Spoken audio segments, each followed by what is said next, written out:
معروف کامیڈین رفیع خاور کی مبینہ خودکشی کے 37 سال بعد بھی آج بھی ان کی موت ایک معمہ بنی ہوئی ہے۔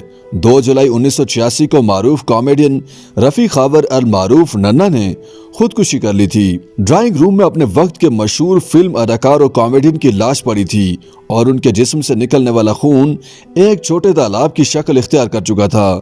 مردہ جسم کے ساتھ ہی 1-2 نالی بندوق پڑی تھی اور کچھ ہی فاصلے پر ایک خط جس میں لکھا تھا کہ میں اپنی مرضی سے خودکشی کر رہا ہوں، لہٰذا میری موت کا ذمہ دار کسی دوسرے شخص کو نہ ٹھہرایا جائے۔ رفیع خاور المعروف ننا کو دنیا سے گزرے 35 برس ہو گئے ہیں، لیکن ان کی پراسرار موت کا معمہ آج تک حل نہیں ہوا۔ پولیس نے ان کی موت کو خودکشی قرار دیتے ہوئے اس کیس کی فائل کو بند کر دیا تھا، مگر ان کے بہت سے ساتھی آج بھی اس موت کو خودکشی ماننے کو تیار نہیں ہیں۔ جس رات ننا کی موت واقع ہوئی اس رات انہوں نے اپنے دوست علی اعجاز کو فون کیا تھا۔ علی اعجاز نے اپنی زندگی میں مجھے بتایا تھا کہ ننا زندگی کے آخری ایام میں انتہائی ڈپریشن کا شکار تھے۔ انہوں نے ایک عرصے سے شراب نوشی اپنی عادت بنا لی تھی اور اس رات بھی وہ نشے میں تھے۔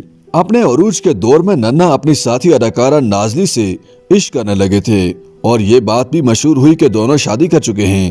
تاہم نازلی نے بعد میں دعویٰ کیا تھا کہ ان دونوں کے مابین دوستی ضرور تھی لیکن انہوں نے نکاح نہیں کیا تھا۔ ننا کے اہل خانہ، ان کی پہلی بیوی اور بیوی کے بھائیوں کو ننا اور نازلی کے تعلقات پر شدید اعتراض تھا اور اس عشق کا چرچا نگار خانوں میں زبان زد عام و خاص تھا۔ رفیع خاور یعنی ننا 4 اگست 1944 کو ساہیوال میں پیدا ہوئے تھے۔ ان کے والد MBBS ڈاکٹر تھے جو بعد ازاں لاہور کے علاقہ شاد باغ میں آ کر آباد ہوئے۔ ننا نے اپنا نام اور مقام بڑی محنت سے بنایا تھا۔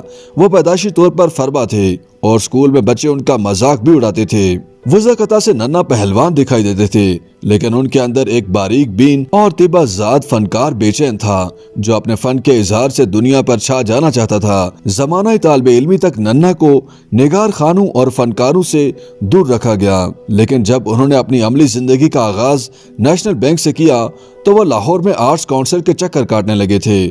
1964 میں جب لاہور سے پاکستان ٹیلی ویژن کا آغاز ہوا تو اس سے قبل کمال احمد رضوی تھیٹر اور ریڈیو میں کام کر کے اپنے آپ کو منوا چکے تھے۔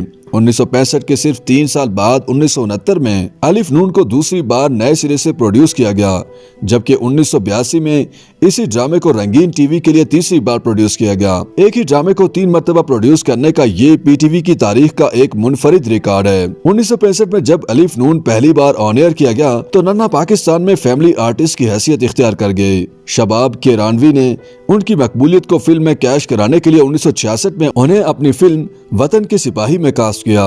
اس کے بعد ننا باقاعدہ فلم سٹار کے طور پر فلم کی بڑی سکرین سے وابستہ ہو گئے اور وہ ٹی وی کی چھوٹی سکرین پر بہت کم دکھائی دیتے۔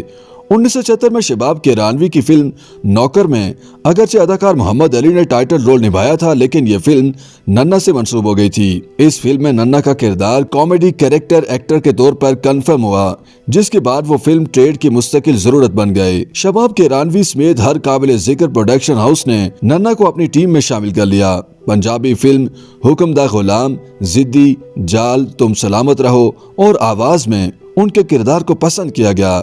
ہدایت کارہ شمیم آرا کی فلم پلے بوائے کے لیے ننا کے کردار نے باکس آفس پر پوزیشن مستحکم کرنے میں اہم کردار ادا کیا تھا۔ اس کے علاوہ بھروسہ، شبانہ، جدائی، باؤ جی، نکاح، صاحب جی، لو سٹوری اور ہنستے جاؤ تے ہنستے آؤ میں ننا کے کردار کو خاص توجہ حاصل ہوئی، جبکہ ٹہکا پہلوان اور جن چاچا ایسی فلمیں ہیں جو ننا نے ٹائٹل رولز کے طور پر کیں۔ علی اعجاز اور ننا کی جوڑی پر مشتمل دبئی چلو ایسی فلم ثابت ہوئی جس نے پاکستان فلم انڈسٹری کی اگلی دہائی دونوں فنکاروں کے نام لکھ دی تھی۔ YouTube پر گوگلی نیوز دیکھنے کے لیے youtube.com کی سرچ بار میں گوگلی نیوز TV ٹائپ کریں۔ گوگلی نیوز کے پیج پر سرخ رنگ کے سبسکرپشن والے بٹن پر کلک کرنا نہ بھولیے۔ YouTube پیج پر اپلوڈ ہونے والی ویڈیوز سے باخبر رہنے کے لیے بیل آئیکن پر کلک کیجیے۔ آپ کو ہر نئی ویڈیو کے بارے میں نوٹیفیکیشن موصول ہو جائے گا۔